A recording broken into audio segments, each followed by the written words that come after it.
guys? Welcome to this game.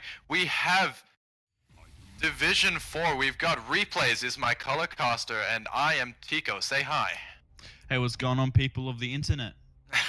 So we do have bans, pick and ban phase coming out already. First ban is Darius coming out. Darius, very high impact, especially, really good control of the lane. So it's a good ban, smart ban. So is Jinjiao, actually one of the high tier junglers at the moment. Great burst damage and great dueling 1v1 when he counter invades early in the jungle. Yeah, we do also have a Zed pick for this mid lane as well against Primal Instinct, I believe. Yeah, it's again Zed, great high burst champion if he gets ahead and can really snowball a match out of control, and you don't want that when you're playing these sort of games. Yeah, and it's a good thing that he was banned because Anivia is out as well.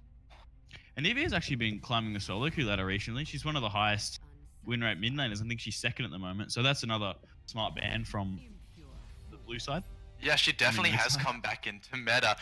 We have an Evelyn and a Vayne ban coming out from either side as well. And as you can see, well, I guess in 8.1 meta, in this meta, Vayne is ridiculously overpowered, super duper strong, and you can tell it by the hard nerfs commentary patch 8.2. As well as Evelyn, a really high tier jungler, as well up there with Jhin.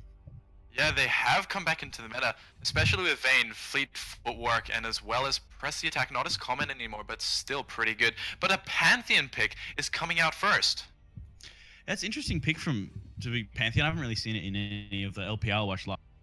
But it's obviously a great roaming style pick. This ultimate has great impact all over the map. And it depends. It's also a good flex pick. Could be played jungle, top, or mid. It could be. Well, we will see as we have a Trundle and a Warwick coming out from the red side.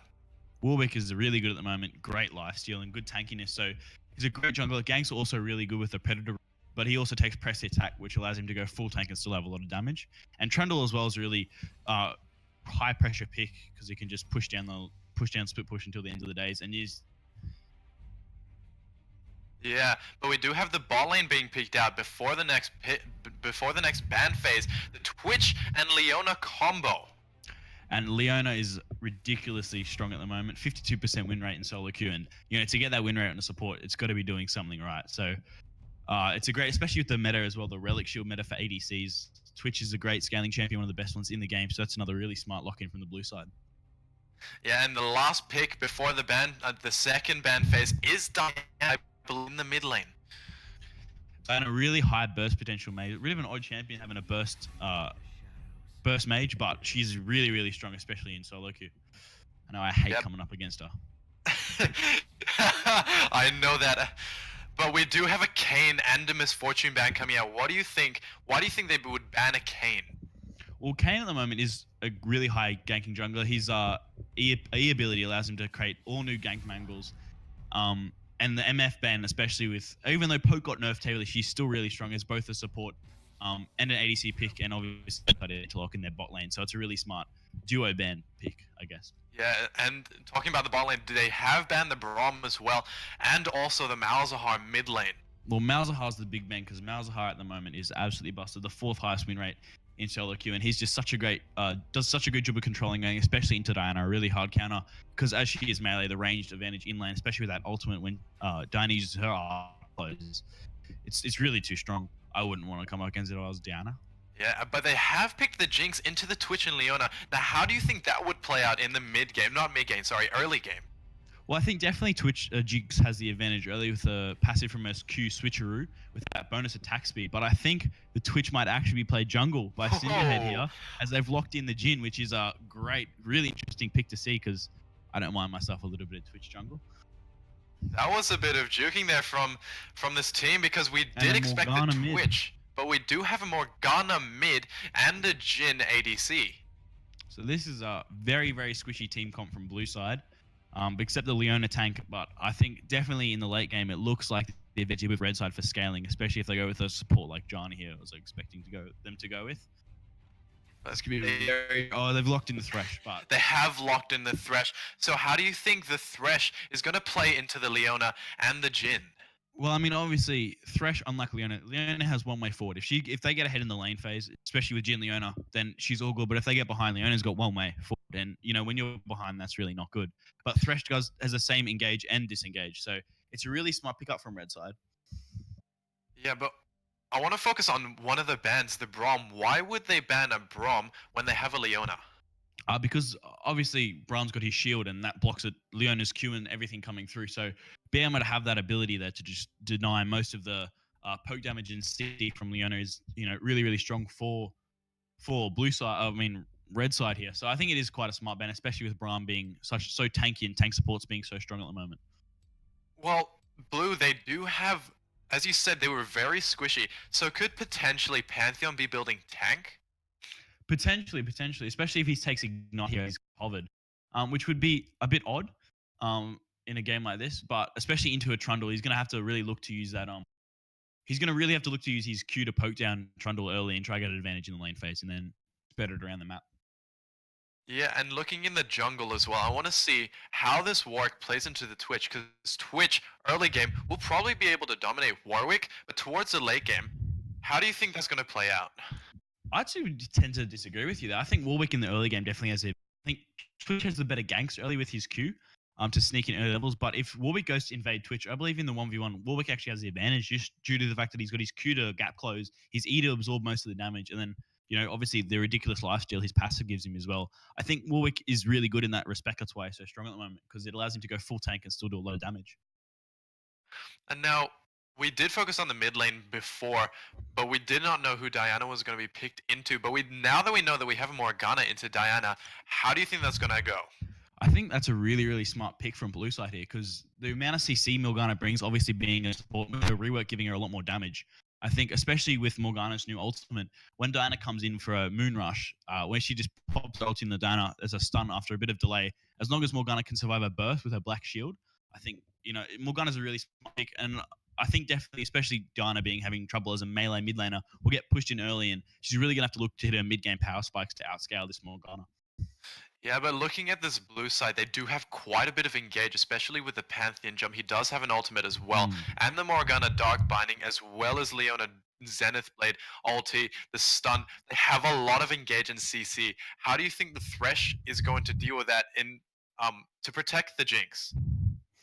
I think obviously the Thresh got the heal, so that's fine for the Jinx, but obviously the massive poke damage from Jhin that comes in. We're yet to see the runes in Masteries if they take, especially with the new reworks that Riot just brought into the Resolve tree. So I'd be interesting to see the first ADC to start taking Precision and Resolve for that extra health. But obviously lane phase, I think I'd give the advantage to Jhin and Leona because of the massive engage and kill pressure that Leona and Jhin have. But late game, I definitely think Jinx outscales, even with Jin's massive damage because the attack speed is just too strong. It'd be interesting to see if she goes Relic Shield start or something else instead. Yeah, Relic Shield start would be very optimal for this Thresh, especially when he wants to protect his carry.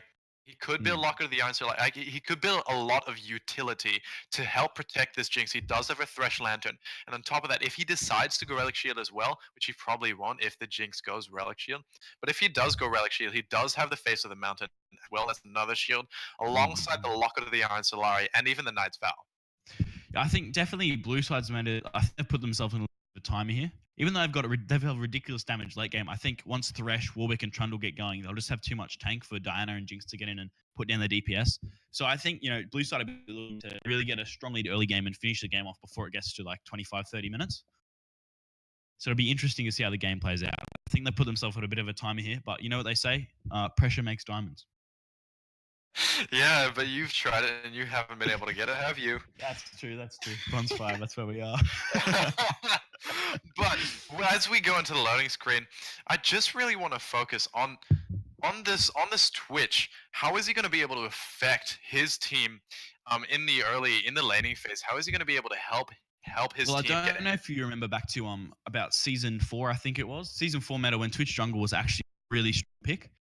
His ability to just go red buff straight into a mid lane gank is really strong, especially starting on blue side, which means he'll get that really strong leash from his bot lane on the red buff, and just be able to go from that red buff straight into the mid game gank with his Q is quite strong, especially with the extra attack speed his Q gives him early game. Now seeing he's gone press the attack as well, it could be really devastating for this Diana, who's obviously has no escapes, no mobility before getting an ultimate. Yeah, but both mid laners do have Electrocute. Why would Morgana go Electrocute instead of Comet or even Airy? Well, see, the main thing with going sorcery tree for these mid lane mages is to get the mana flow ban and the extra cooldown and Scorch ability, obviously. But you can take those two as your secondaries, especially with Morgana, since she has so much CC and lockdown. She has the time to proc that electrocute, and Diana obviously looking for the straight burst. So she's a burst champion. Electrocute works perfectly with her, especially with the increased damage. Since they got rid of Thunderlords, which obviously Morgana used to go Thunderlord, so there's no reason why she can't go electrocute. True, yeah. Thunderlords was very substantial. It did help her quite a bit, but as a support, she wouldn't usually take it, would she? Not as a support, she wouldn't, but obviously she No. would still play mid lane. And when she would play mid lane, she Yeah. I mean, Yeah. personally, I'd probably go comment on Morgana since she got the guaranteed hit with the CC. Yep. Yeah, and so as we get into this game one, we're gonna see that yes, we're gonna get an obvious leash down this red buff for this Twitch, but we're gonna have a lot of these guys at the entrances of this bot side jungle. There's a ward coming out, so blue side know where the rest of the red team are. They know that they would expect Trundle top. This is just an expected start, really. It is, yeah. Too different. We do have blue side. They do have a lot of. They do have all the champions at every entrance of the jungle. So they're just being cautious, making sure that red side do not start anything sneaky. They don't try anything from behind. Well, especially for a Warwick. I know if I was playing Warwick jungle, I'd definitely be trying to invade and disrupt this Twitch's red buff because I know it's such a crucial part of his early game pressure, really. So it is smart from the blue side to set up this sort of buffer around that. And same for Warwick, the blue buff's really important for his clears because he's quite a mana-heavy champion as well. And so I want to look at Diana. Because she doesn't have a range advantage over Morgana, what would she build first? What would a potential item be built first? I think she definitely want to look towards an early either Banshee's Veil or because that extra defensive stats, especially into Morgana, is great, and especially when she gets locked down, if she can pop that Zhonya's, she'll be looking for more safety in these mid-game skirmishes that they're looking to win. And even though Morgana does have a range advantage, how do you think she's going to be able to deal with this Diana? The amount of poke that you were right, actually. Looking at this Twitch, he's going for a level 2 gank with red buff. He tries to deal some damage, but it's not going to be enough as Morgana doesn't use a Dark Binding to actually stun her. So I think there was a little bit of miscommunication there. I think definitely early game, Morgana should have let Diana push into her a little bit to get a better gank off from that Twitch there. So it was a little bit underwhelming, but you know, that's fine. It still did its factor. He got down and back off, lost and missed about 3 CS there, so it's still a great gank. Yeah, true, but Twitch is coming down bot lane now. He's trying to get some damage, but Thresh does have a death sentence. He lands it on Twitch, and Twitch is going to be able to escape, but with not as much health as he wanted. But looking in mid lane, coming in now. Yeah, looking down bot lane, Warwick is there. He's going to try and get something, but he's not going to get anything.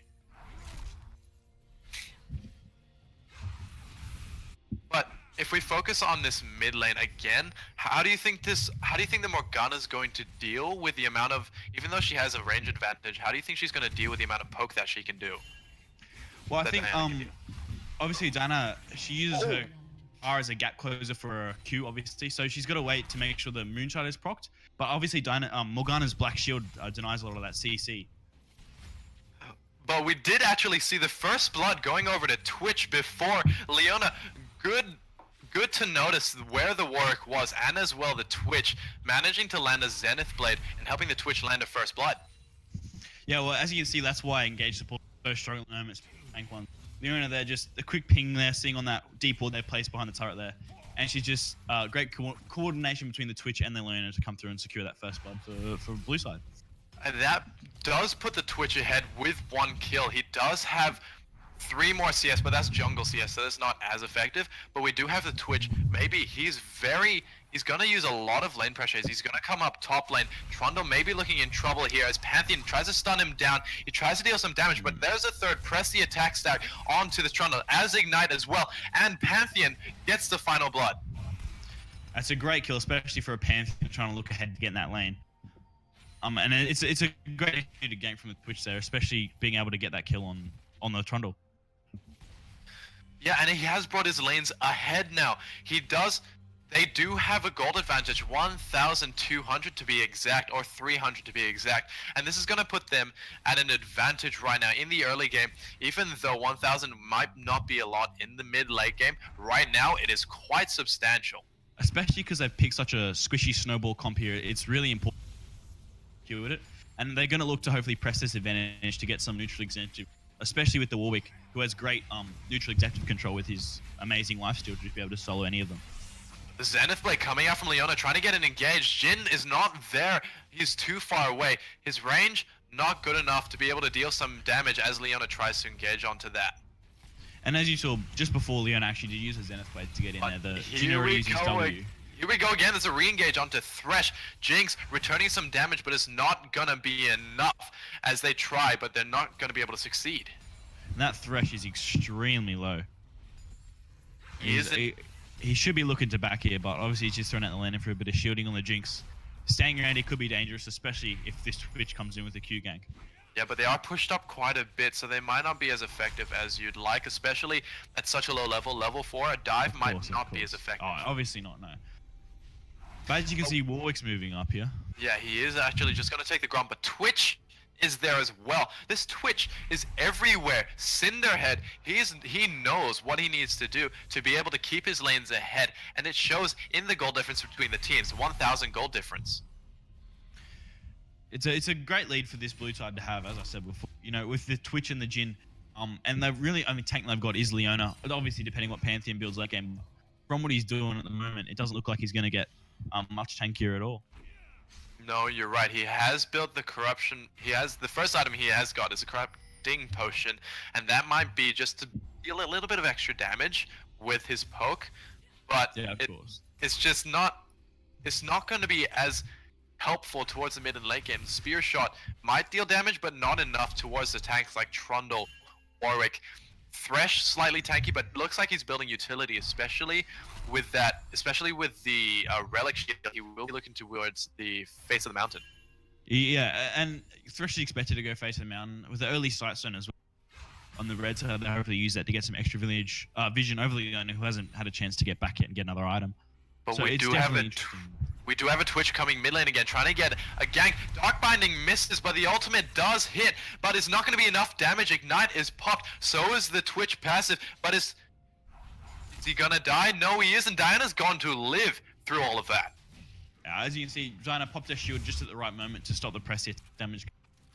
And denied, obviously, a lot of that poke, the extra 12% damage you get from proccing that pressy attack. So that literally just saved your life, and especially with the burn damage for Ignite, not getting enough. So you're lucky to get out alive there, but it's still well played from the Diana. But it looks like Leona's threatening something down bot lane, pushing these guys back. He is very threatening right now, especially past level 3. This Leona may be looking for an engage. Even though Twitch is not around, she's still dangerous.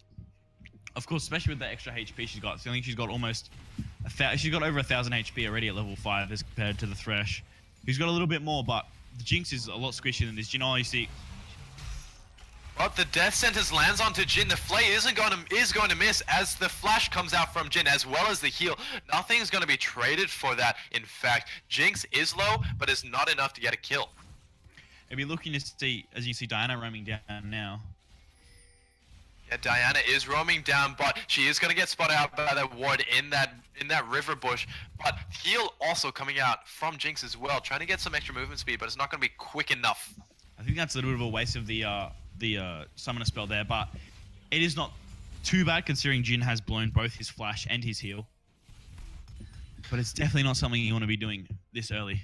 No, especially not against the Leona with an ultimate now as well. Solar Flame. Bit of a nothing heal there. A little bit of a mistake there from Avatar. Yeah, but what do you expect? But we do have a mid lane Twitch coming in again. This Twitch is all over the map. He is managing to stay the same CS Great as slow from the W. Yeah, he does try to deal extra damage, does take Diana low, but Warwick is top lane trying to threaten something. Not going to happen of that. Solar Flare coming out bot lane. Zenith Blade landing onto the Jinx. There goes a kill to the Jin. There's one. They might be trying to take down the Thresh, but he's not going to be able to get that. But down goes the Jinx. But looking in this jungle now, Twitch may be looking for something. Warwick looks for something. Flash coming out from Cinderhead. He's trying to deal some damage. Pantheon coming in as well. Warwick is going to flash away from this, but he's not going to be able to get away. He tries to block, but he's going to be able to get the kill on that. Diana is looking dangerous, so as one more auto attack gets a kill onto Morgana. And it's a great play from blue side there. 4 kills. And as that play was going down on the bot side, actually, you saw the blue plant there to spot out the Twitch. So bit of a misplay from Twitch. They should have known Warwick was around. But blue side especially great, 5-0 now in kills, 6-0 now considering the kill they just got down in bot lane. So oh no way! And the Jinx Mega Death Rocket actually gets the kill onto Leona. Leona wasn't healthy enough, but that wasn't a great play by Thresh, was it? It wasn't. It was a little bit of a misplay there. Stepped out a little bit too far. And Jinx just landed the damage on there with, especially now that he's got Yumu's. Exactly. So the Thresh wasn't a great play. He used his ultimate, he used the box, and he had no one around. I don't exactly know why he engaged onto a Leona and a Jhin, especially with the Leona so tanky. But it was a bit of an odd decision, but yeah, obviously the kind of, and as I was getting just before that play happened, it's really important that blue side do get around to lanes and snowball the lead, considering what they've sort of done for this comp. Yeah. Especially now, you know, Pantheon is going damage. He's got the Serrated Dirk and the Warhammer as well. Yeah, so we're just gonna look at this mid lane now. Morgana is almost double the amount of CS that Diana is, but looking at engage from the Leona, tries to engage onto Thresh. Thresh is getting taken down low, but here comes Chamber. Solarflare is gonna just be able to clip the Thresh. Good flash from Jinx is able to stop. But the Jhin ultimate does land onto Thresh. The final one, Jinx was not able to deal enough damage, but Warwick is there as well. He's not going to be able to get a revenge kill, and so nothing is going to come from this red side as they go deeper into the depths of this gold disadvantage.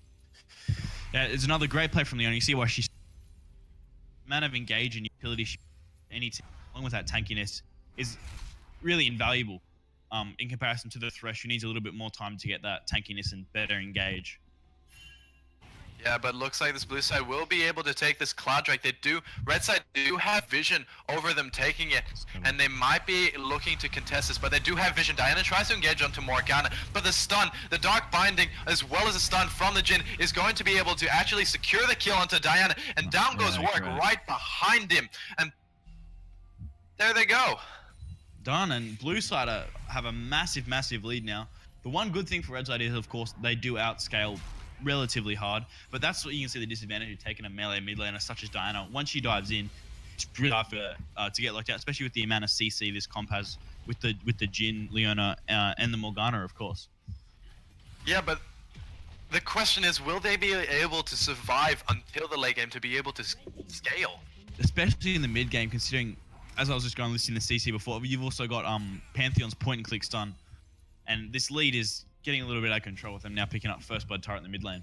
Yeah, so they are now even a further gold disadvantage. They have 5,500 gold behind, so this is going to put them so far behind, and most of this gold is in the Morgana with over 1,000 gold ahead of Diana, as well as the Twitch, who's also 1,000 gold. It's in most of the lanes, Pantheon is just under 1,000 gold ahead of Trundle. Well, as you can see, they got CS advantages. You know, in the mid lane, the CS advantage is absolutely massive. A really big CS lead. And obviously, Diana dying twice leads Morgana with a lot more able time to sit in that lane and pick up more experience, especially with the turret going over now. And Twitch is ahead because he's just been involved in everything now, and he's looking towards, with that Serrated Dirk as well, a little bit of extra lethality from his ganks. But Twitch, he may be looking for something again up top lane. Trundle is not going to be able to spot him out as Twitch tries to deal some damage. He's going to be able to get slowed, but he pops the ultimate for the third press, the attack stack, and he's not going to be able to do enough damage as Trundle is going to be able to escape from that, but Leona is threatening something against Zenith Blade. He's not going to hook as the death sentence lands on him, as well as the Chamber. Solar Flare is going to stun the Jinx. The Lantern comes out, but it may not be enough as one final auto gets it onto Jhin. Twitch might be able to escape from this one though. A good blasting cone is going to be able to escape from Diana's clutches. There's a lot going on in that play there. Fights breaking up all across the map. Going back to that first top lane play where Twitch just used his Q to get in there. I think Pantheon used his E to get a minion instead of waiting and using it for the stun on the Trundle, which could have been an easy kill there at top lane. Unfortunately, I missed it up. But then again, this Jhin and Leona are playing so well down at bot lane, absolutely dominating this matchup. And Leona's just doing so well set up, especially since Jin's got really slow DPS, but it's very high DPS. You know what I mean? Yeah, he does have a lot of damage, I get you. And the stun coming out, Leona's tanking these turrets, but Thresh, he's still under turret, and he's taking the fight, but he's not gonna live And under there this is the turret. force shot from Leona, Jin. Leona is so tanky. Chomper's going to land onto Leona, but she's not taking any turret shots. The Super Mega Death Rocket trying to deal final damage, but it's not going to be enough. Diana is there as well, but Leona and Jin, they're both low. The force shot is there, but he's threatening it. Diana is full health though. She's going to back away from this, knowing too well that they can turn this fight around. But he does use the Curtain Call, I believe. Yeah, he does use Curtain Call. Tries to deal some extra damage onto Jinx, but is not going to get anything. Looking at top lane though, Aegis of Zionia is going to be able to lock down that Trundle and secure a kill. It's very great. 3-man dive in top side after you see Diana roam down the bot lane. So great reaction from blue side there to know we've got out, we're safe. Let's make a play top side now. Yeah, very true. As Warwick is there as well, he may be looking for something, but he's not going to be able to get anything. There's 3 members of this blue side. But I want to look at this mid lane. This Morgana has already finished Morellonomicon. She finished it quite a while ago, but Diana has only just bought her Rod of Ages. And that shows how far behind she is. Especially with an item such as Rod of Ages, really needing time to ramp up from Diana there. So, as I said, by the time I get to 25 minutes, I think red team's comp will be almost ready to go. But blue side, this advantage is what, almost 10,000 gold now. It's almost, some would say almost insurmountable, but you never know, it could be SKT all over again.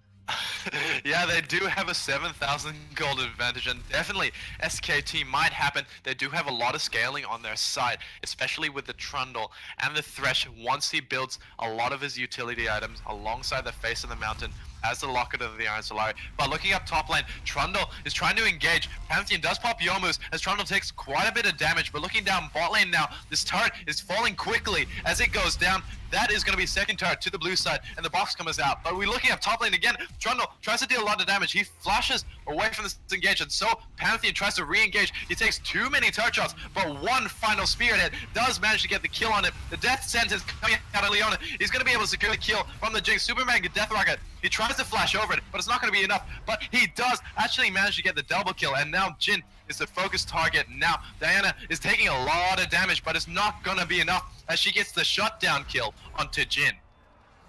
And that's a great turnaround from red side. Great play there, securing a lot of kills and hopefully starting to turn this snowball around that the blue side's created a good 3-for-1 trade across the map. A lot going on. Yeah, but looking at this bot lane, this Jinx has just finished the Infinity. Well, she hasn't just finished the Infinity Edge, but she has finished it relatively recent, and she just bought the Zeal. But compare that to Jin. Jin has 123 CS compared to Jinx's 104. He is 3 kills up as well as alongside 1 assist, so he does have the advantage. He has Yomus, he's got the BF sword. He also is building crit with Cloak of Agility. So this puts him so far ahead of this Jinx right now. It does, but you know, Jinx is obviously a scaling attack damage ADC, so you know it is. She's obviously going to wait for that 2-3 item power spike compared to Jin, who gets one relatively early with lethality and his crit build, high crit damage as well. Yeah, blue side, they do pick up the second Cloud Drake of the game, as well as using the Rift Herald down mid lane to take that second tier turret down just over half health. But this Thresh has just finished the face of the mountain as well, so he's going to be able to protect the Jinx a lot more than he was able to before with just a lantern. Of course. And you know, that's the nature of the red team's comp. It does outscale, but blue side, looking up top side now. Yeah, they got 3 members of their team. They got Leona, Jin, as well as a Pantheon up top lane, but we do have Warwick and Diana reactively coming up top. Morgana is also slowly making her way up there as well, but she is... How helpful do you think this Morgana is going to be towards, like, in a team fight? Obviously, Morgana offers a lot of CC. Obviously, her sort of being a support, she does have some damage, but compared to the Diana, it's really not that much. I think she'll be more looking... This team, like we're looking really to have Morgana, Leona, and Pantheon all peel for the Twitch and the Jin, the 2 ADCs to get out most of their damage. But we do have blue side. They are all over this map right now. They have taken the second tier turret from the mid lane, and this opens up the map quite a bit because they do have the first tier turret down bot lane, the 2 turrets in mid lane. They do have the first tier turret still standing up top lane. But this opens up the map and opportunities so much for the blue side.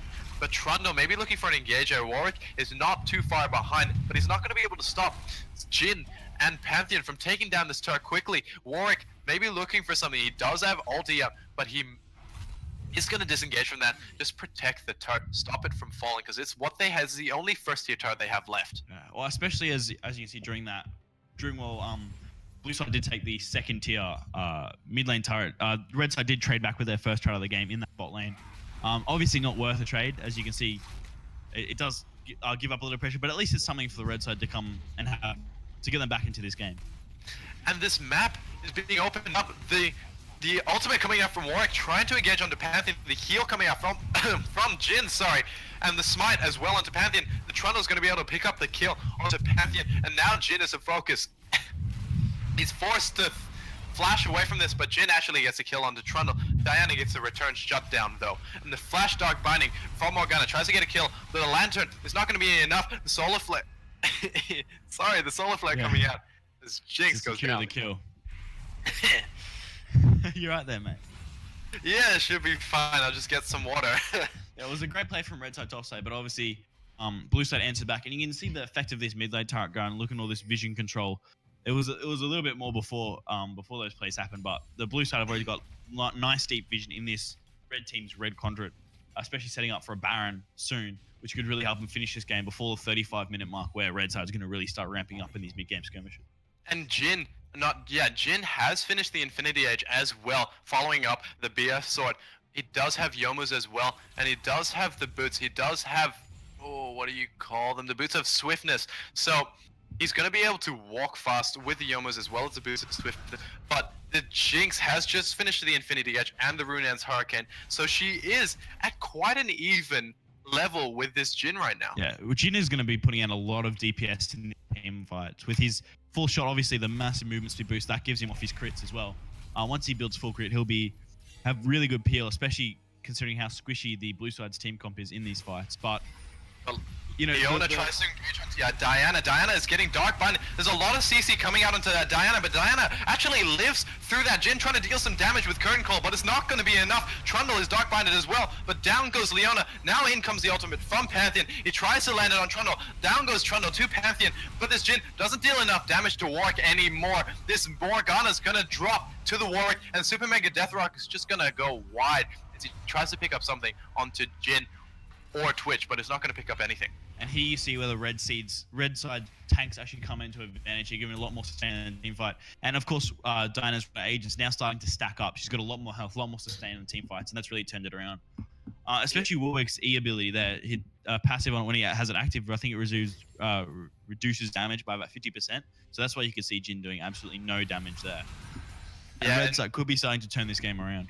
Yeah, especially with the scaling comp, as you said before, their scaling comp can really turn things around. The Jinx is now starting to deal a lot of damage. She does have the lifesteal item as well, the Vampiric Scepter, so she's going to be able to scale and dish out a lot of damage, especially with none of the members of blue side being really substantial tanks, maybe except for Leona, but that's not going to be a focus pick for this Jinx. She will be looking to take down these carries, so she is not really building towards armor penetration.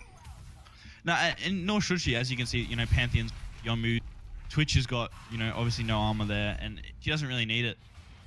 So great hook there from Thresh, debating out the flash from the Twitch there. Yeah, he is taking the flash from Twitch as well as the flash from Leona. So both those flashes are going to go down. It's not as effective on Leona, but the flash from the Twitch is going to be going to switch team fights like that. The Dark Binding is going to be able to land onto Trundle, trying to get a bit more CC. Great Dark. This is actually a kill onto Trundle. The Thresh gets focused down as well as Leona actually picks up the kill onto that one. And now it's suddenly turned into a 5v3. They may be looking to take this Baron as they are going to start. Diana has stopped the back and she has warded this Baron pit, but Warwick is up as well. He does have the threat of a smite, so he might be looking to steal it. But he is taking quite a bit of damage that Solar Flare isn't going to be able to hit, but Morgana gets the kill, and down goes the jungle just like that. It's not going to be enough. Jinx is trying to cure this Baron here. Yeah, the Super Mega Death Rocket actually almost be able to get that, but a good timed smite is actually going to be able to pick up the Baron buff.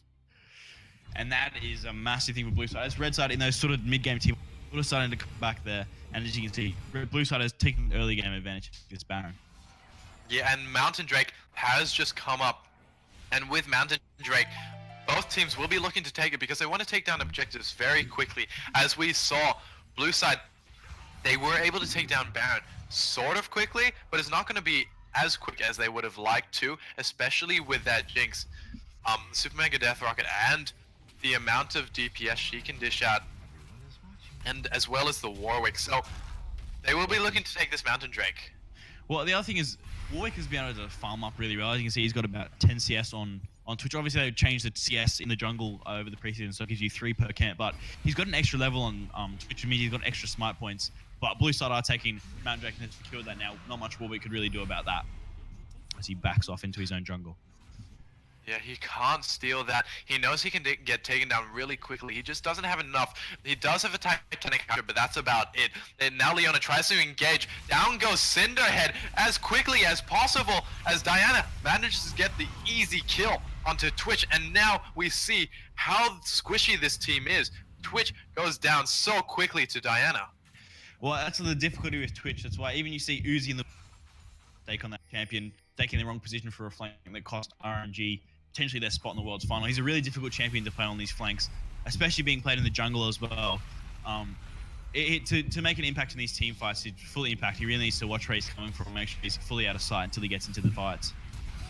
Down goes the Warwick as well as he tries to stop this turret from falling, but Morgana gets another pick onto Diana. Trundle is now the focus under turret. These guys don't take care of their turret. It's gonna fall soon, and this Jinx is taking too much damage. Morgana picks up the kill onto that one. She dishes out a lot of damage as well. Jhin picks up this inhibitor turret, and now this base is open wide. This inhibitor will fall down quite quickly as Jhin can dish out a lot of damage, and these death timers are not going to be quick enough to save this inhibitor. They can almost end the game here, actually. No, they will not be able to. The death timers are just about to spawn Warwick up in 3 seconds. They won't be able to take it. They don't have enough minions to push in the base as well.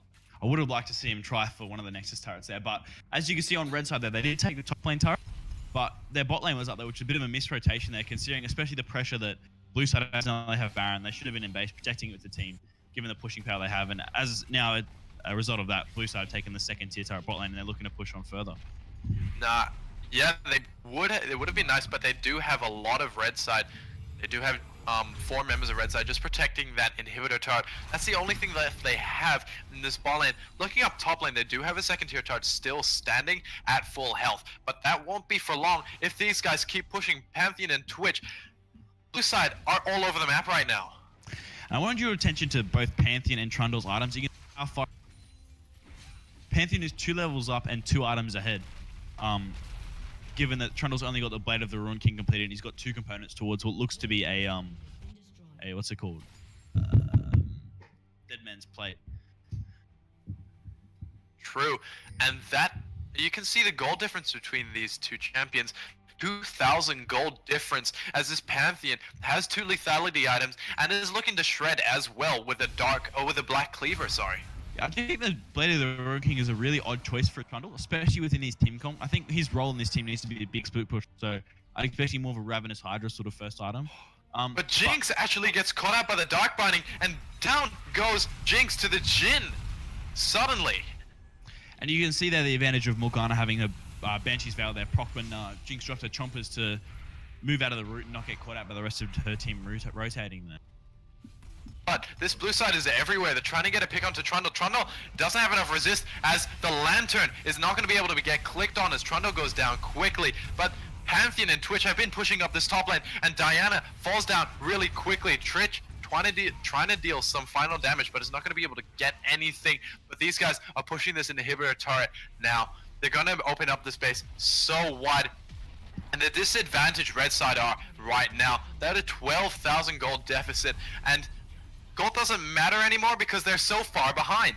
Exactly, it does. It's with these 2 inhibitors down, they'll be looking towards a push to that bot lane, and Baron only just expired then. So red side, although yeah, they need to stall this game out a little bit more. I don't know if they'll be able to since they're that far behind. No, you're right. They have 2 inhibitors down, so they will have super minions crashing into their base every 20-30 seconds. And it's not going to be enough. They will have to try and stall this game, but I don't know if they will be able to stall enough. Especially all the pressure they've got, because all Blue Side has to do is either push in mid lane or push in top lane. Once they get that second, all 3 inhibitors with the 2 super minions spawning, I don't think the game will be over in a matter of minutes. Yeah, and Jin has got 4 items. He is around 3,000 gold ahead of this Jinx, and that is substantial gold. He's got 4 items compared to Jinx's now 3. But looking at when I started focusing on this, she had 2. She just finished Blade of the Ruin King, so she has lifesteal, but she's so far behind this Jin right now. I don't know. Blade of the Ruin King again is an odd choice because usually it's good into heavy teams, but the only tank on that team is Leona, so I don't think the tank shredding on it is particularly good. I think a better item would have been a Mercurial Scimitar, especially given the fact she's been caught out by Morgana's Dark Binding multiple times this game.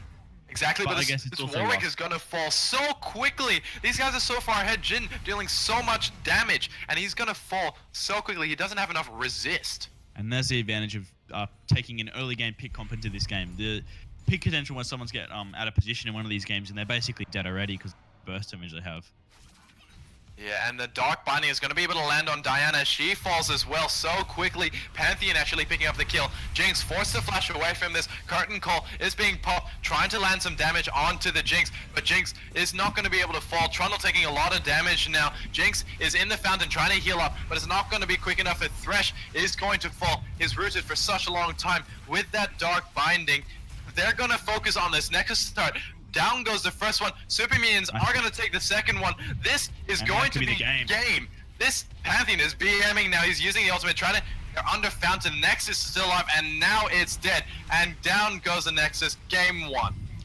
That was a really well executed game from Blue Side there. Use that early ball, ultimately secure the victory for their team there. Yeah, and it's just a substantial lead that the Blue Side had picked up. They used their early game advantage and they just skyrocketed ahead of the red team, and I don't know how to react to that. That happened way too quickly, and it just flashed before the red team's eyes. It was just over before they could. They had a couple of mid-game skirmishes, probably around the 25-minute mark, where they did well on some team fights. But I think one of the things that definitely hurt them this game was Trundle's item choice. Going Blade of the Ruin King first into a Pantheon is quite an odd decision, and I think that really cost him with the tank stats he needed to really carry the game. All right, well, that was the end of game 1. We're gonna take a short break, and we'll be back shortly for game 2 to see if they will be the victors or if they will have to go into game 3. So we'll see you soon.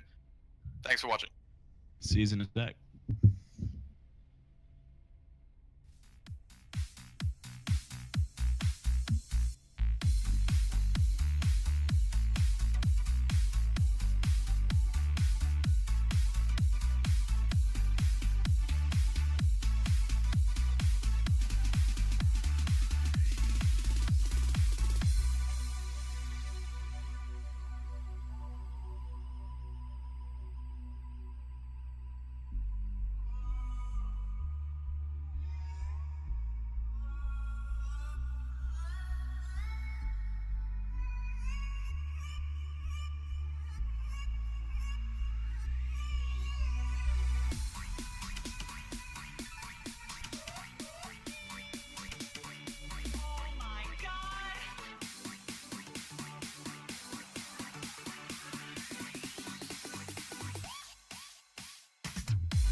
And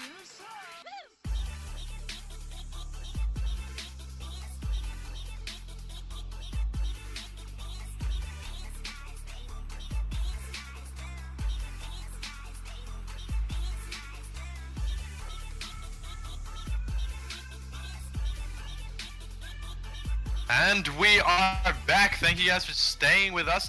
We're going into game 2 now. We have Yakult on the blue side and we have Backdoor Boys on the red side. And first ban, again, is going to be Shinzao as well as Zadarius. It's the same bands from last game. Both of them are extremely strong picks, and it's important to get them out, especially because Wizard of Doom is a good Darius player and Cinderhead, good Jim player. Yeah, exactly. So we're just going to wait to see the next ban is. That's a really good focus ban. They have taken the Leona away from Volxions. Well, he did really well in that last game, and I'd expect also a Jin ban to come maybe later in the draft. That's it, because those two picks were really, really influential. Yeah, I wouldn't be surprised if a Jin ban came out, but we do have a Zed and an Anivia ban coming out as well, alongside the Evelyn. And they're exactly the same they banned out last game. So obviously target ban players on the team. And as we see the Trundle lock in for Wizard of Doom yet again. Yeah, so he does seem comfortable on the Trundle. Not exactly sure why he would go Blade of the Ruin King first, especially at such a disadvantage. But he does pick the Trundle again, so we'll see how that goes. Yeah, we'll see if he does it again. And the Panther lock in. So it looks like it'll be a mirror matchup. I'd almost be surprised to see a Twitch lock in here as well. Yeah, we do have a Pantheon coming back in as well, so we would be expecting the same thing, but it is going to be a Rengar hover this time, so well, maybe not. Oh, get some hooks up in this. Hey, it is Blitzcrank. We do have a Blitzcrank coming out, so we're expecting that to be a support pick, but we also have a Vayne. Because it wasn't banned, that's a good pick. And this is going to be, well, once again, I wouldn't be surprised if you see blue side go for another early game comp, because it worked last game. If it ain't broke, don't fix it. But Vayne is extremely strong, especially with this Relic Shield, protect the ADC meta coming back, and we had a little bit patch 7.18 last year. Could be really, really interesting. And Diana locked in once again for Primal Instinct. So these guys, it looks like they're going for their comfort picks. It did not work as well as the first game, but we're gonna see. They did change up the ADC this time from a Jinx to a Vayne, potentially a Vayne. But isn't really a massive change for these guys. Like obviously Vayne has a lot more 1v1 and outplay potential. But again, the Morgana being locked in means Diana's going to have a massive disadvantage again with the increasing amount of CC from the red side here. And we do not know who the jungler is yet. So as you said, we wouldn't be surprised if a Twitch pick came out. But there is a Braum ban again. And I think that also must be a target against ML Grady. Also, especially last game, Braum would have been really good with the Leona disengage. With Shield, it can also block the Blitzcrank hooks, but you're going to have really good reaction times to do that. Yeah, true. But that is a focus ban. We have taken the Twitch away from Cinderhead, so that's going to be a really good that's really going to be a really good counter ban. But we do have a Warwick ban coming out as well, so taking another comfort pick away. I think that's a little bit of the jungle just going back and forth. Oh, you're going to ban mine, try and ban? Fine, I'll ban yours. But, the Twitch is a really smart ban here from Yakult, especially because the Twitch was such an influence last game, and there's that Jim Ben I was speaking about earlier. Not surprised that came through. But as I said, the Twitch was everywhere early game, always popping off, and a bit of Tyler 1 here, a bit of Draven being locked in for the static. We do have the Draven coming out from the static, so that's going to be we'll ask those questions later, but we do have a Misfortune coming out. So as I was thinking before, that Vayne could have been potentially jungle, and now that we know, this Vayne is jungle. Well, you never know. MF support is still obviously a thing with the amount of poke true. E down. Yeah, very true. So, it could still be a flex bit, but considering they've covered the giant here, it could be Vayne jungle. Interesting to see at least seeing ADCs being picked in the jungle, and it is the Thresh locked in once again for ML Grady. Yeah, so that Thresh is also a comfort pick. They do have 3 comfort picks right now from the first game. They do have a Thresh, they do have a Diana. And a Rengar lock-in. And the Trundle, and they do have a Rengar lock-in as well. So this is going to be a relatively different composition this time for Yakult, but it's the same amount. They're looking for an early game. They are. They've sort of shifted and said, you know what, look, we'll pick scaling in our mid and top row, take the early impact in the ADC, and I think they've Cons has looked at thinned ahead a little bit here and gone, well, he played an ADC jungle. Why don't I'll make it work as well. Let's go Vayne. Why not? Well, I haven't really seen much of a Vayne jungle, but I would really like to see how this plays out. But I really want to see. I really want to know how this Vayne is going to be able to gank lanes effectively. I guess her tumble sort of, I don't know. It'll be interesting. I don't know if Vayne jungle's a really smart pick. Obviously, once we get out of laning phase, it'll have a little bit more impact with its skirmishing because that's what Vayne loves to do, skirmish. And her W will have great true damage to the monsters in the camps. But you know, it is a bit of an odd pick. Let's see how it works, I guess, especially into a Rengar as well, who has crazy damage late game. So it'll be interesting to see late game how this comp works. I think you'd be looking more for Vayne to do most of the damage dealing once it gets you know, post 30 minutes, and MF to get more of a bit of supporting role. But I'd really like to see Hextech Flash on Rengar, just because of that the Hextech Flash charge. It does not stop him from jumping an extra distance from a bush When to he an comes enemy out, player. it's a really interesting combo. You know, I saw Nicely made a video on it actually. But I don't know about Inspire. I think it's definitely smarter for Rengar to take the precision tree secondary for the extra attack speed for his early clears, because that's one thing he's really quite weak and he doesn't have very good early clears. But it remains to be seen to be an interesting choice. I'd love to see it as well. But you usually expect Rengar to go electrocute for the mastery and the precision secondary with Alacrity and then Coup de Grace.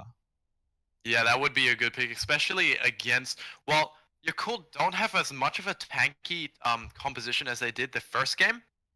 They do have a Trundle, but he did build Blade of the Rune King. So yeah, you would hope that Trundle this game learns from last game, and yeah, a bit of an odd pick in the Blade of the Rune King. I didn't pick up on that until a bit later in the game, but it'd be interesting and better to see him go a more standard build gone Ravenous Hydra, probably into a Frozen Heart or something like that, especially against this high AD with the Draven and the Rengar, and obviously Pantheon in lane.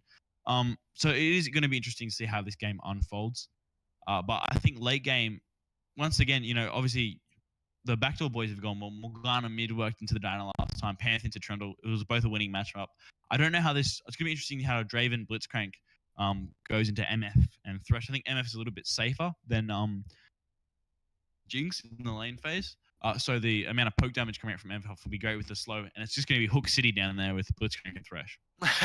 Yeah, and it should be fun to watch those two supports doing their thing. But Blitzcrank, he does have a more effective hook, if you want to say, because he does pull the enemy champions to him, while the Thresh just pulls him maybe half the distance, and he may be able to pull himself.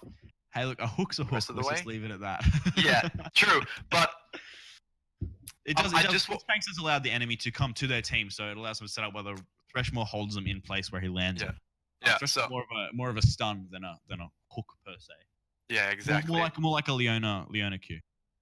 Yeah, that's true. But I just want to focus on this mid lane and top lane again, because they have the same picks. I want to know how these junglers might affect those two lanes. Well, I think Vayne will obviously be looking to do a level 2 gank with red buff as well, mid lane, because that's usually how the ADCs. Because you want to gank a lane more so mid than top as a jungler, because it's a lot shorter lane. It's easier to get the distance of, especially if one of them is more pushed in. Hopefully this game, Morgana will push the Diana in again, which will make a better gank opportunity for Vayne, which Twitch didn't happen last game. You know, if I was a Twitch, I'd be letting my Morgana go, let her push in, let her take the first cast of minions, and then I can move in and get a really good gank off coming from behind. But if we were to if Vayne was to focus on this top lane, how do you think specifically Vayne, would be able to bring her top laner ahead? I think that definitely the true damage from her W will be a massive damage, especially to a Pantheon who I'm assuming is going to go. So especially now that we know Vayne's got lethal tempo, it's gonna be interesting to see how she's going to proc that as a jungler. That's a bit of an old choice. I probably would have gone press the attack personally. So I think obviously when she does proc the lethal tempo, that's a massive amount of damage. Can proc her W extremely quickly, which means Pantheon will lose a lot of health. And I mean top lane before Twitch came up there and made an influence, it was going relatively even. So I can see why Vayne would be looking up there to sort of push the Trundle ahead this time and get the Pantheon behind, because since Pantheon, if he does build full damage, which I think is, you know, the optimal way to build him, he's gonna have very little to no impact on the game after that point. Yeah, so as we get into game 2, we're just going to we're really eager to see how these junglers might affect, because Vayne not having the best gank potential. I really am interested to see how she might play it out. I think the Vayne jungle is.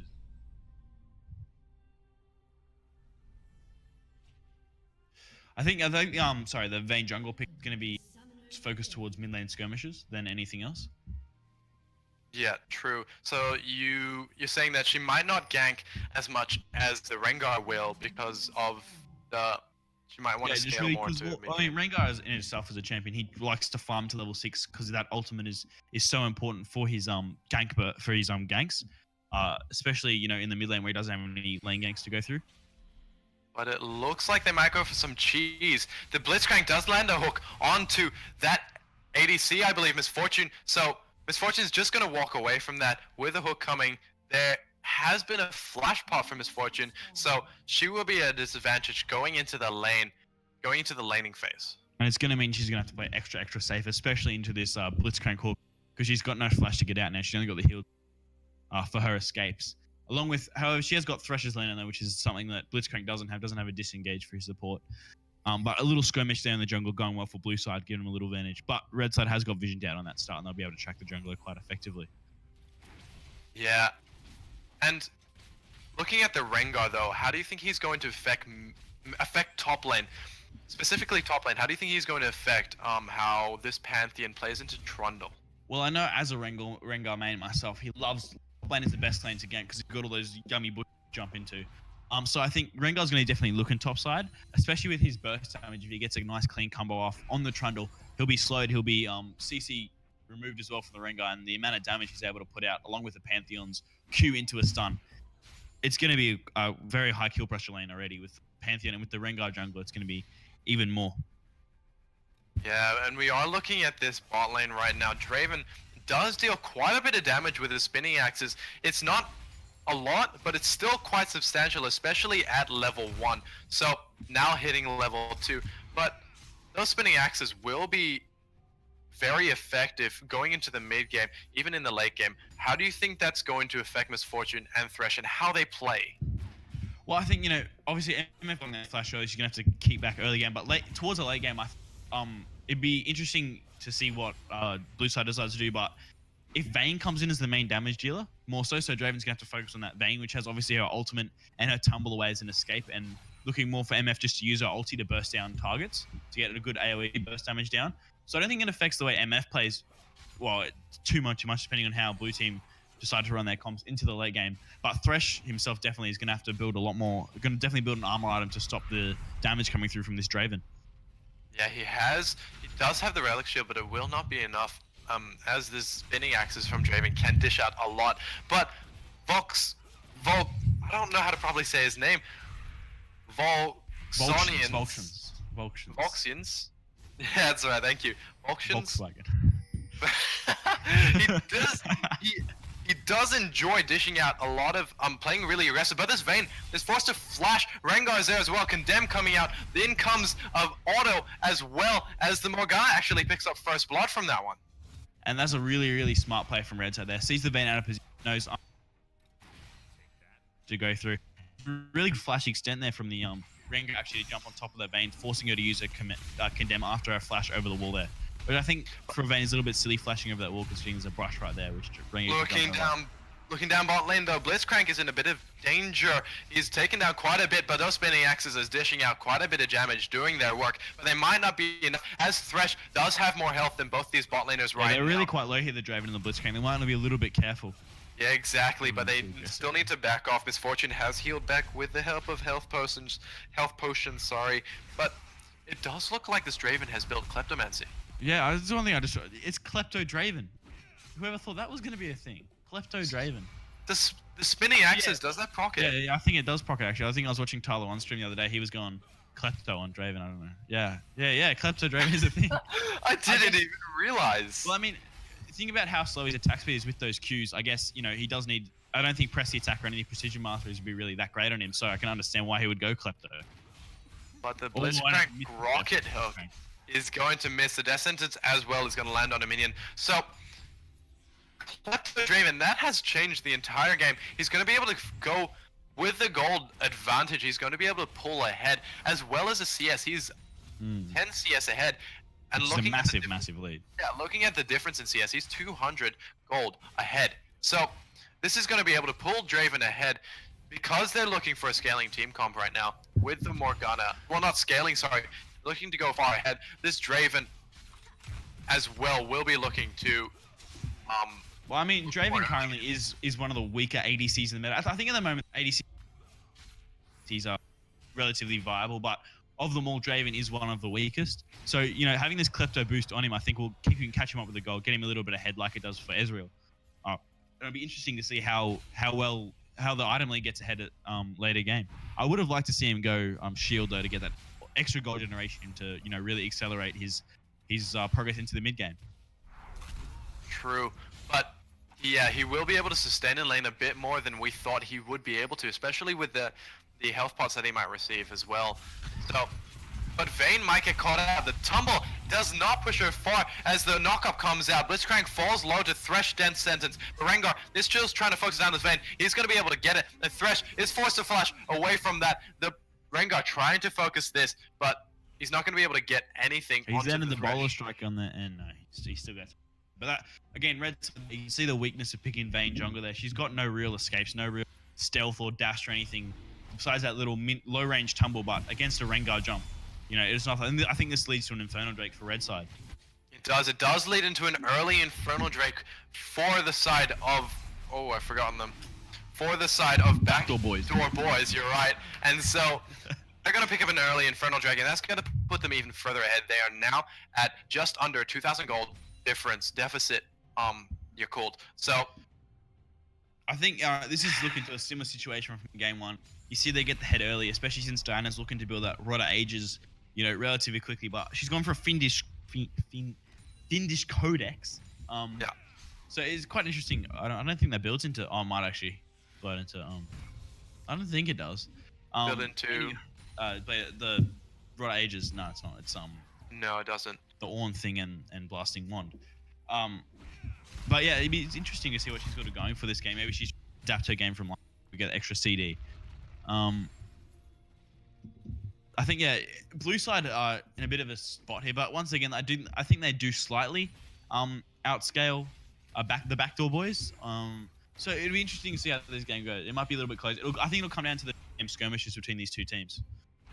Yeah, but we do have a similar situation as game one. Morgana's pulling far ahead from Diana. She is further into the Morellonomicon than I believe Diana may be building it this time. But she is further ahead. She does have a Lost Chapter as well as a Fiendish Codex. So she is far ahead with... as well as a massive CS lead there. I think, once again, you know, the same lanes are winning as they did. Draven's got a CS lead and Morgana has a CS lead, while Pantheon is slightly behind. Would you expect him to be into that matchup with him? Who's using his Qs to focus the Trundle rather than the minions? Yeah, but Blitzcrank has used a Rocket Grab, so they know that bot lane know that he doesn't have the threat of it. But looking at the gold difference between these two mid laners, Morgana is already 900 gold ahead of Diana, especially with a CS difference as well as the kill difference. She's almost approaching double her CS now, which is it's a crazy amount, especially in the game. Exactly, and looking at the top lane, Pantheon is dishing out a lot of damage to Trundle right now. Constant poke that he has as he looks to cancel the recall there. It's you know, the poke he has is ridiculous. Exactly, but I don't know how this is going to be different. This Vayne isn't as substantial as she would have liked. Of course, a Vayne will be looking towards more of the mid game, but it's just not substantial enough as Rengar comes in for a jungle, comes from the jungle to try and dive in on this misfortune. The Blitzcrank Rocket Grab is going to be able to land as the Rengar picks up a kill, and Blitzcrank using the ultimate, using the static field to be able to secure another kill onto Thresh. That's a great double cooldown for the bot lane, really snowballing their lead ahead now.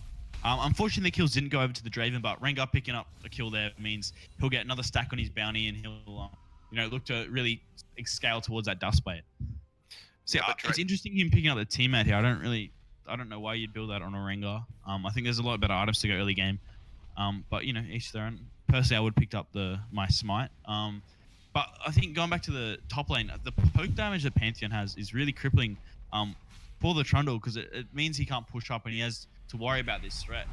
from this Rengar, considering the Vayne is so inactive early.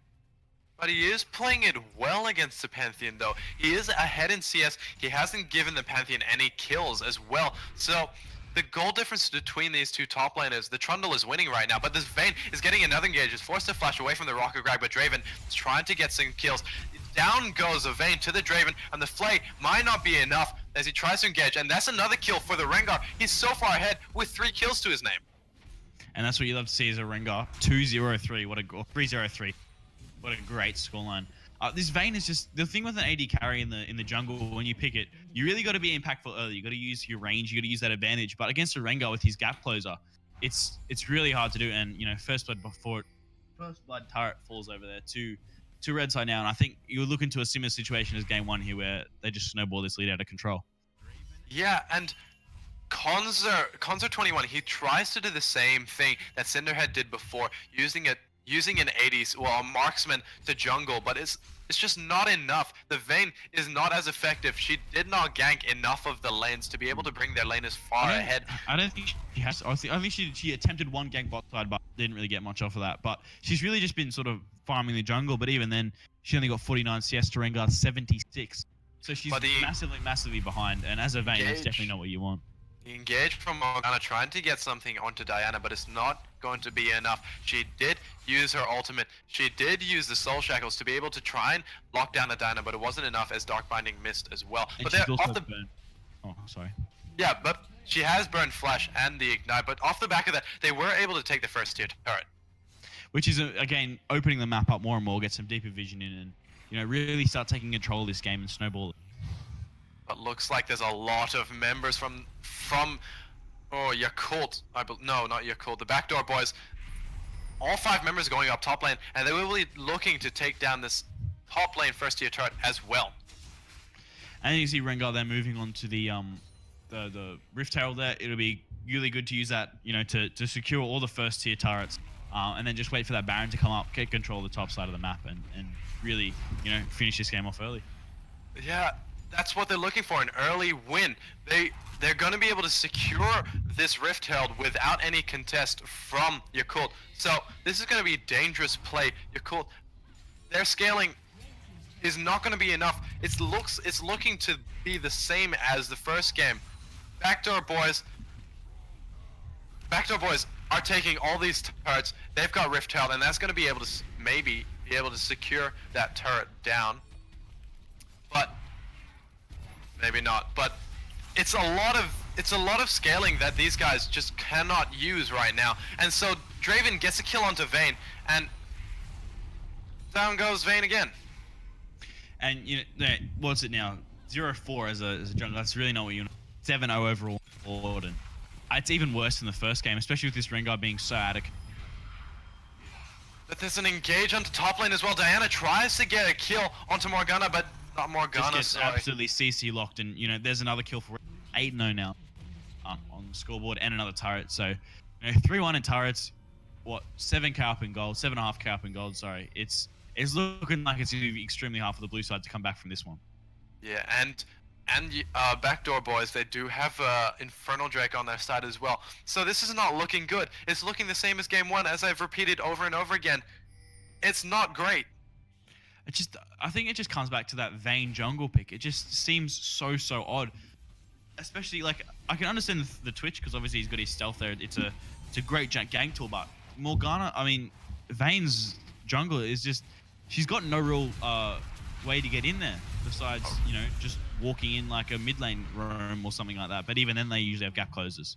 Yeah, but Vayne actually does manage to get a double kill off that dragon, but is not able to secure the dragon. She's got enough, but she doesn't have enough to secure the dragon as well. So they were able to secure the Infernal Dragon, so that's the second one to their name, and that's going to put them even further ahead. See, personally, as the blue side, I would like to see those kills go over to Diana, because she looks like she'll be probably their best chance of winning through this game, getting the damage out in teamfight, since this Vayne is, a little bit too far behind. But overall, I would call worth, since now red side has got double Infernal Drake, considering the one they picked up about 4 minutes into the game. So this lead is it's still quite big, and there's something, back in the favor of blue side. Yeah, but we're going to look at these mid laners now.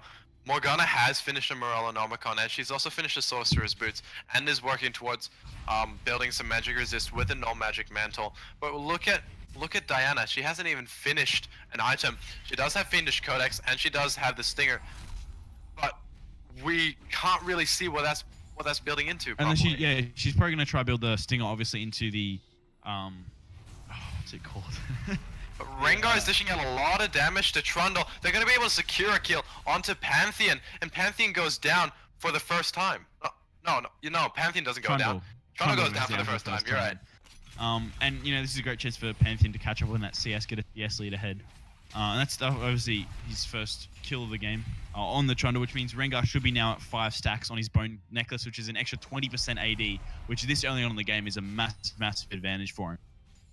Yeah, and he has also finished the Duskblade, so that's one lethality item that he needs to be able to burst down that Trundle, as we saw before. I'm just waiting for that Rengar one-shot to come through. I mean, yeah, exactly. He was able to take down that Trundle easy to half health, and now the hook coming out from Blitzcrank, trying to secure a kill on the Thresh. Morgana's able to pick that one out, but Blitzcrank taking too many turret shots, and he goes down to Vayne for another kill. Yeah, and that is a support traded out for another support. I think it's a bit of a Blitzcrank was a little bit too over aggressive. They're stepping a little bit too far forward. And once again, it's a little bit of a silly trade for Red Side, but it does get a little bit extra damage. And you burn the MF ulti as well. The Dark Binding managing to land onto Vayne, and Vayne goes down way too quickly, as now they have taken the second tier turret, and they may be looking to take this inhibitor turret as well. And as you can see that, moving on to it now, just waiting for this next wave to come through, unless they might be. No, I think I've decided to back off here. Yeah, wise. There by Trundle. Yeah, great backstop, but it was a smart move to not push this wave out, but they may be looking to take the second tier turret as well. Well, if you look towards the, blue side jungle, it's completely red up with red vision. So I think, this, just as higher than the last game, getting down that mid lane, massive vision opening for red side. But Thresh may be looking dangerous as a Rengar ult has popped as well, so is a static field, but that's not going to be enough to take Thresh down. The hooks coming out from both supports as a Flay is not going to be enough. Thresh goes down to Rengar, and Diana goes dangerously low. Vayne actually picks up a kill onto Blitzcrank, and Draven is now trying to juke back, trying to peel away from this Trundle as he tries to chase, but he's not going to be able to. And a lot of damage coming out from Draven as he picks up another spinning axe kill onto Vayne, and Draven is dishing out a lot of damage right now. Now you can see the disadvantage for Vayne not having a good gap closer and escape, and Rengar is just so far ahead in this fight now.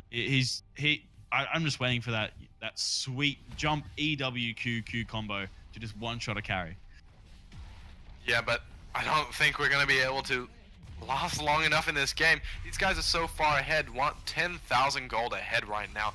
On the top of that, they do have Infernal Drakes, 2 of them, and they're looking to take this inhibitor turret. Bullet Time coming out from Misfortune, trying to stop them away. Diana trying to bring Rengar back into the turret range, but the dark black shield is joined yeah, the black shield combo with Rengar's inbuilt CC removal is too much to keep him locked down into that turret range. Exactly. Does take a turret shot there, but it's just not going to stop anything. These guys just have an onslaught that keeps coming. Pantheon pushing top. These guys have taken all second tier turrets. Now Trundle is engaged by Pantheon. Both flashes coming out from top lanes, and he tries to, but the Spearhead manages to get the kill onto Trundle. It's a great skill shot hit there from Pantheon. But the rocket grab does land on Diana. These two support and jungler don't have enough damage as Blitzcrank is looking dangerously low. Diana actually picks up the kill onto Blitzcrank. The Flay coming out, not sure who that was trying to land on. Misfortune can maybe turn this around. And they just decided to back off. Draven ulti? No. Not even close. I think the one thing worrying about for blue side in this game is the fact that they don't really have, last game they had massive scaling in all roles, but this Rengar is he's a late game jungler. He does his most DPS right in the late game, along with this Draven as well. So even if, this game does get dragged out by Yakult to even it's not even 20 minutes in the game yet and they've already almost cracked open an inhibitor. So I think, realistically, this game is going to be extremely hard to come out for blue side. Maybe if they get a Baron steal or something like that. The classic Baron throws in solo queue we're used to. This game is really... or you're used to. Breach. But it doesn't even look like they're going for Baron because they have opened up this map so much. They have vision all over the enemy Yakult's jungle, and they do have all second tier turrets down. They only have inhibitor turrets standing, and they will be looking to take this dragon. Maybe look for a steal from the side of Yakult, but they may. Well, that's what you gotta realize. It's 20 minutes into the game. 20 minutes into the game, and they're already triple kills. 6 times the amount of turrets. It's a ridiculously good lead. This Draven though is dishing out a lot of damage. That may be a double kill, but no, not a double kill. Morgana get a double kill, unofficial double kill, but the KS. The Draven does pick up another kill as well. Along that, they do have a Cloud Drake, and that pushes their lead to 11,500. As Trundle may be looking dangerous right now, but he's gonna be able to back in time, thankfully. Maybe, but this advantage is huge. It's ridiculous. This is it's basically time when you type /FF and it's almost getting to that point. As Red side do look to move to take a Baron here, which probably finish off the game. Yeah, this Baron will be helpful. I mean, they don't need it, but it will be very helpful to finish off this game in time. But especially cracking the base. They haven't been able to crack the base just yet, even though they've had a couple sieges on each. But this Baron is the extra pushing power, siege power they need to crack it. Especially with Draven being such a short range ADC, they need the extra empowerment of the minions to help get them through. Exactly, and this Rengar is just popping off right now. He's so far ahead of Vayne right now, almost 3,000 gold ahead, and Draven is very comfortable with his lead right now because he has built the Guardian Angel. Yeah, he's still up on CS, even though he wasn't supposed to win the lane phase. It's Red side have just completely outplayed Blue side here. They got ridiculous amount of vision control all over the map. There's no way Blue side have got any route to a major objective. Especially now they've secured Baron as well without even any contest from Blue side because they just simply can't afford to. And Rengar has to pop the ultimate. He's trying to do a huge amount of damage, but Vayne manages to tumble away from this. I'm sorry, replays, but that's not going to be enough damage. Come on, man. That's not going to be enough damage to take down the Vayne. Oh, just hit that Q, get the mechanics up. God damn. But he does have a lot of lethality, and he also has finished the Ravenous Hydra. So he's got a lot of damage. The Vayne doesn't have enough resistance against this Rengar. Vayne hasn't even finished a proper item. He has finished the Skirmisher's Saber. That's not going to be enough. Blood Razor. He's got Blood Razor, which is Blood Razor is actually a really good item on ADCs. The 50% attack speed increases the biggest out of any item in the game. So it is reason why ADCs are viable in the jungle, but this Rengar is just so far ahead. But the rocket grab does manage to catch this misfortune out as Morgana gets the final blood onto her. And it's literally just who can press the abilities fastest to get a kill now. They're just having fun now, Red. Yeah, they are, and they're going to be able to secure this inhibitor turret fairly easily, and they will be looking towards this inhibitor. The shackle's coming out from his Fortune, trying to lock down. Only lockdown's Trundle, but Trundle is going to get taken down relatively quickly. But no, actually, Rengar gets taken down by Diana. The rocket grab landing onto Diana, but Diana's going to fall easily. Down goes Thresh as well, as Draven just having fun, popping the Guardian Angel, and is going to be able to maybe escape from it. No, actually, Trundle's going to be able to secure the kill with the help of the turrets, and these guys might have to back away from this with Misfortune and Trundle there as well. Yeah, especially with the MF reform there. That was a 3-for-2, but the Blitzcrank hook coming back in. Yeah, they're going to be able to turn that. They're going to be able to. This might be the game already, especially with the Baron buff. Yeah, they're not going to be able to turn it around. Vayne is up. She's not got enough damage though, and Thresh is up as well. But looks like these guys won't be able to stop anything. These guys look. Backdoor boys, they're pushing down this Nexus towards Diana. Is going to be able to secure a kill onto Blitzcrank. Pantheon and Morgana are going to back away from this. With the Nexus turret, is so close. It's down to 200 HP. Yeah, just got to back around, get some more items. Come back, get some more boys. Let's do it. But they do have two champions with Baron buff left, so they're going to still be able to push these lanes. And I think it is a matter of one more push until this game's over. 8-22. 3 Drakes to nil, 1 Baron nil.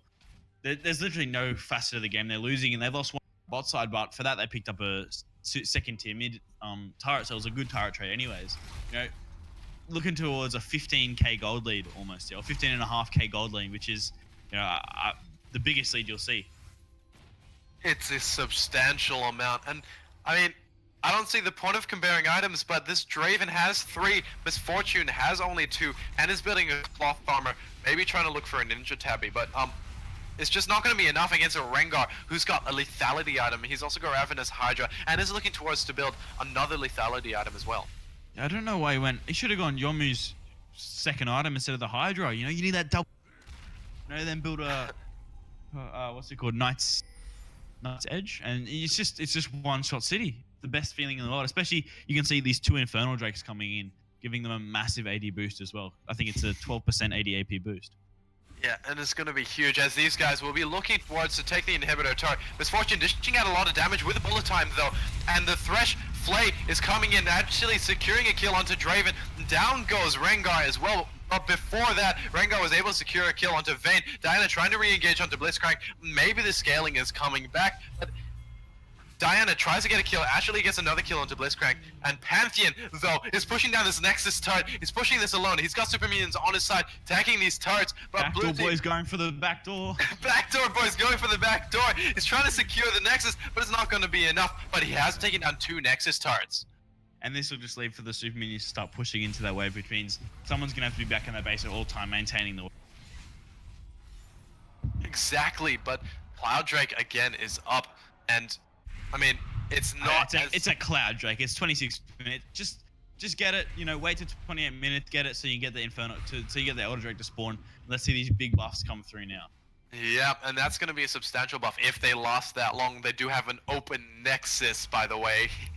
I don't think the game's going to last that long, but if it does, you know. Yeah, and if it does, then Bob's your uncle. But you know.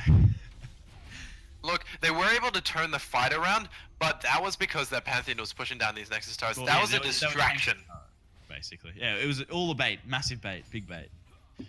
It was a huge distraction as they were trying to take the team away from the focus of Pantheon, who was taking down the Nexus turrets. So, really well played by the Backdoor boys, looking for a backdoor, and Pantheon managing to just take down those 2 Nexus turrets, and that will be a substantial amount. Just means next wave when they get 2 or 3 kills, it means they can just end the game quite quickly.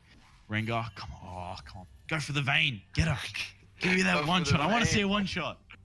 He does have ultimate up, so we may be able to see that before the end of the game. Thrill of the Hunt is going to be able to secure something, I believe.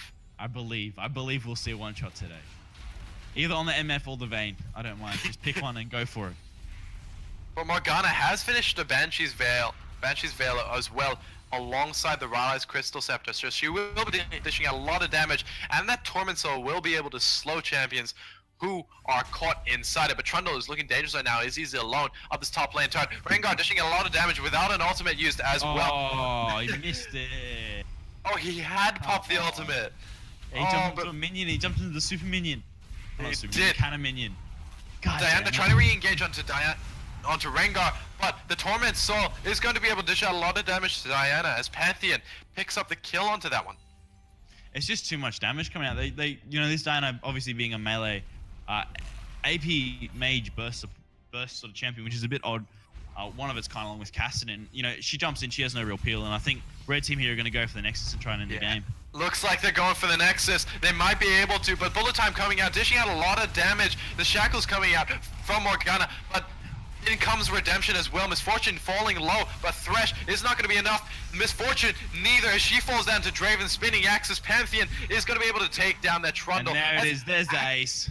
The inhibitor respawns though, but there's not going to be enough. Bad, man.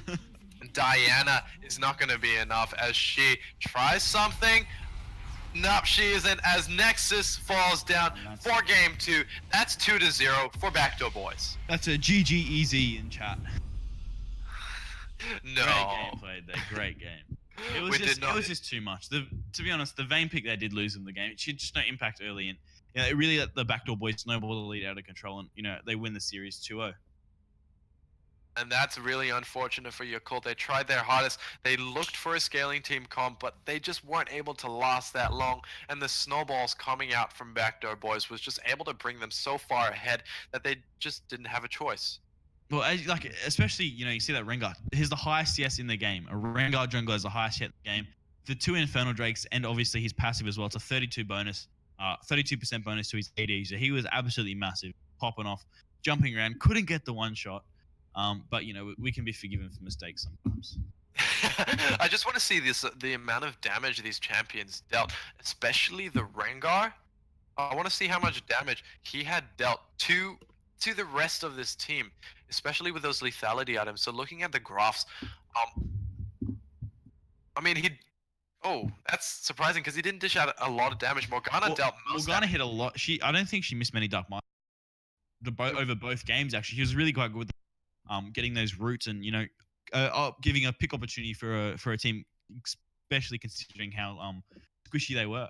But it wasn't just the Dark Binding, it was also the Torment Soil. The good placement of Torment Soil in the team fights was able to dish out a lot of damage, and because of that, Morgana, for the entire game, was able to dish out 24,700 damage. Well, she is 7-0 and 10, so it would make sense.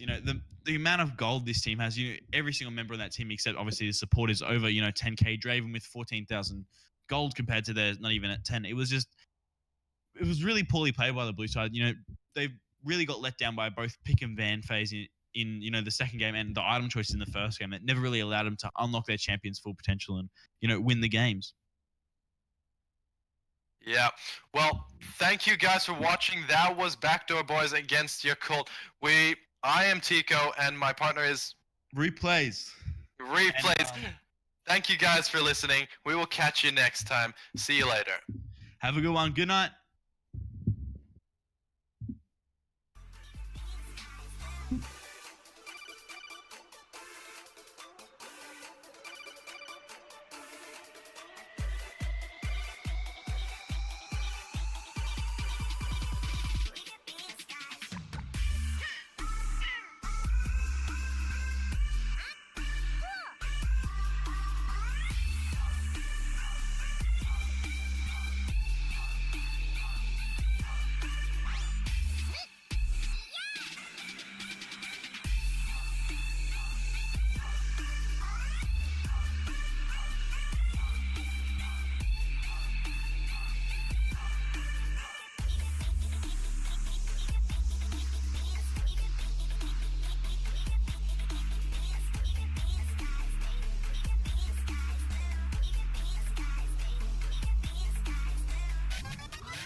Hold me close till I get up. Time is barely on our side. I don't wanna waste what's left. The storms we chase are leading us, and love is all we'll ever trust. Yeah, no, I don't wanna waste what's left.